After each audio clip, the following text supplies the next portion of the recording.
You ever walk into a luxury dealership, see rows of shiny metal, and wonder, why are these things still here?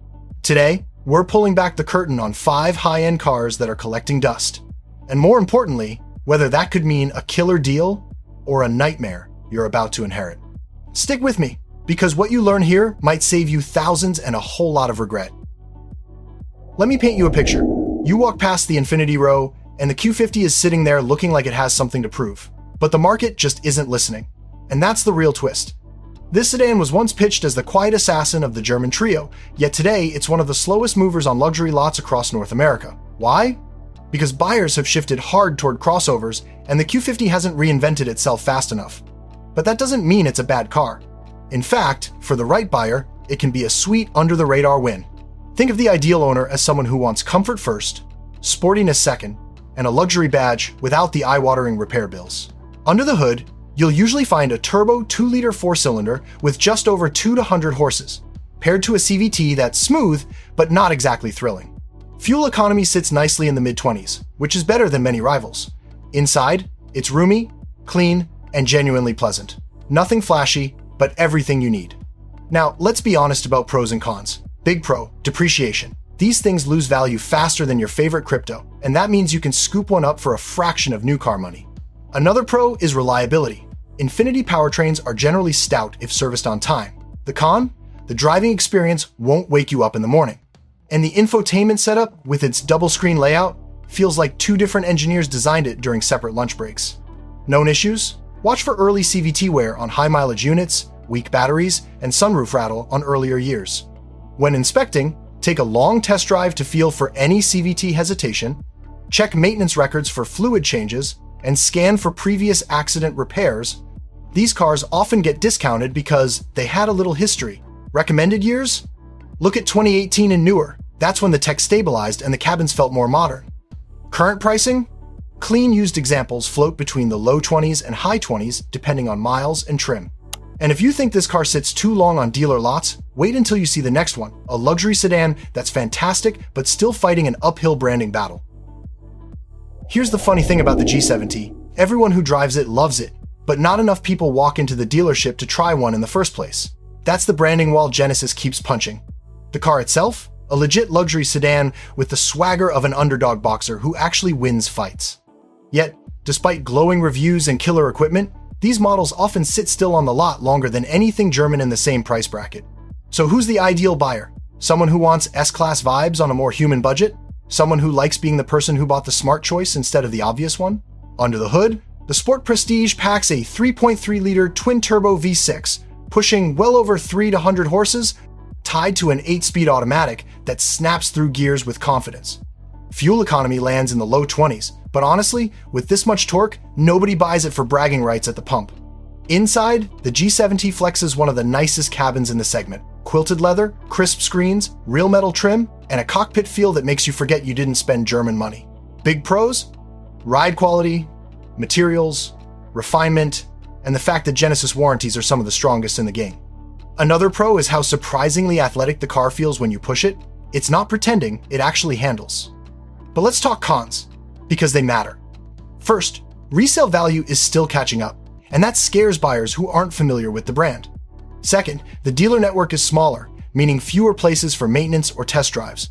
And third, some owners report slightly glitchy infotainment behavior when new software updates roll out. Known issues? Mostly minor. Occasional electronic hiccups, early brake wear on spirited drivers, and cosmetic trim pieces that don't always age perfectly in harsh climates. When inspecting one, test all driver assist features, check for software update history, and listen for suspension clunks. Rare, but worth checking. Recommended years? 2021 and newer is where Genesis nailed the formula. Pricing right now ranges from the high 40s to low 60s depending on mileage and spec. Strong value compared to rivals that cost far more with fewer features. Alright, quick pit stop, grab your phone, hit subscribe, and drop a comment telling me which city you're watching from. And if you think this luxury sleeper struggles with awareness, wait until you meet a car that should be selling fast but is stuck in a niche so small you could park it in your glove box. The CT4-V Blackwing is one of those cars that enthusiasts dream about. Dealers order proudly, and buyers sometimes walk right past. Not because the car lacks punch, trust me, it has plenty. but because the segment it lives in has shrunk to the size of a coffee cup. High-performance luxury sedans just aren't the volume kings anymore, and that's why this absolute weapon of a machine ends up lingering in showrooms far longer than it deserves. Picture the ideal buyer. Someone who wants a compact luxury sedan that behaves like it escaped from a racetrack, but also needs something genuinely livable for commuting. Under the hood lives a turbocharged 2.7-liter four-cylinder, making well over 300 horses. It's mated to a slick 10-speed automatic that fires off shifts like it's trying to impress you. Fuel economy sits in the low 20s if you baby it, and, let's be honest, nobody buys a Blackwing to baby it. Here's where the car shines. Steering is laser precise, the chassis is alive in your hands, and Cadillac's magnetic ride control makes rough pavement feel optional. The cabin, especially in V-form, is tight but upscale, with sporty stitching, supportive seats, and a driver layout that encourages bad decisions on empty roads. Big pros? Performance per dollar is outstanding, handling is shockingly good, and the car has real personality, something many modern sedans lack. Another perk is rarity. You won't park next to 3 identical ones at the grocery store. But the cons explain why it stays on the lot. First, it's a niche car with a niche buyer. Second, some people balk at paying luxury money for a 4-cylinder engine, even a spicy one. Third, Cadillac's brand identity is still in transition, which affects shopper confidence. And fourth, insurance can be pricey because the car screams enthusiast. Known issues? Watch for carbon buildup on direct injection engines, premature brake wear on spirited drivers, and occasional electronic quirks with driver assist systems. During an inspection, check panel alignment, run a full diagnostic scan, and look closely at tire wear. Aggressive test drives can chew through rubber quickly. Recommended years? Honestly, newer is better. 20, 22, and up brings the best refinement and build consistency. Pricing varies widely. Expect clean used examples to land somewhere in the high 40s to low 60s depending on mileage and options. And if you think a high-performance sedan struggles to find a home, wait until you see a luxury liftback that people love, but still can't quite figure out what category it belongs to.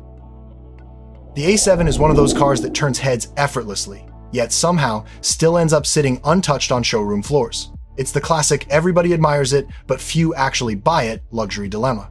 Blame the market shift. Shoppers want SUVs, dealers order SUVs, and stunning liftback sedans like the A7 get left warming the bench. And that's a shame, because this thing blends beauty, comfort, and quiet speed in a way only Audi seems to master. So who's the ideal buyer? Someone who loves the look and feel of a luxury sedan but wants a little extra practicality, not a full wagon, not a bulky SUV, but a sleek liftback that can swallow weekend luggage or a Costco run without drama. Power typically comes from a turbocharged 3-liter V6, making well north of 300 horsepower, paired to a 7-speed dual clutch that snaps off shifts with surgical precision. Fuel economy hovers in the low 20s, respectable for something this stylish and this quick. Inside is peak Audi. Clean lines, rich materials, and screens that feel integrated instead of slapped on. The cockpit wraps around you just enough to feel premium without being claustrophobic. Big pros? Ride quality that soaks up broken pavement, a cabin so quiet you'll hear your own thoughts, and a cargo area that's way more useful than the silhouette suggests. Another pro is the mild hybrid system found in newer years, which smooths out power delivery and adds a hint of efficiency. But the cons explain the slow turnover. First, the price. New or used, the A7 demands real money. Second, maintenance and repairs can sting, especially anything involving the air suspension on certain trims. Third, some buyers find Audi's dual-screen infotainment distracting until they acclimate. And finally, depreciation hits these cars harder than most people expect, which scares off shoppers who want stronger resale value. Known issues? Look for premature control arm bushing wear, occasional oil consumption on earlier engines, and quirky behavior from the dual-clutch transmission during low-speed parking maneuvers. When inspecting one, check for air suspension leaks, test every sensor and camera, and scan for stored transmission codes. Small glitches now can become big bills later. Recommended years? 2019 and newer give you the best balance of tech, refinement, and engine updates. Pricing at the moment ranges from the mid-40s for higher mileage examples up to the mid-60s for clean, lightly used models.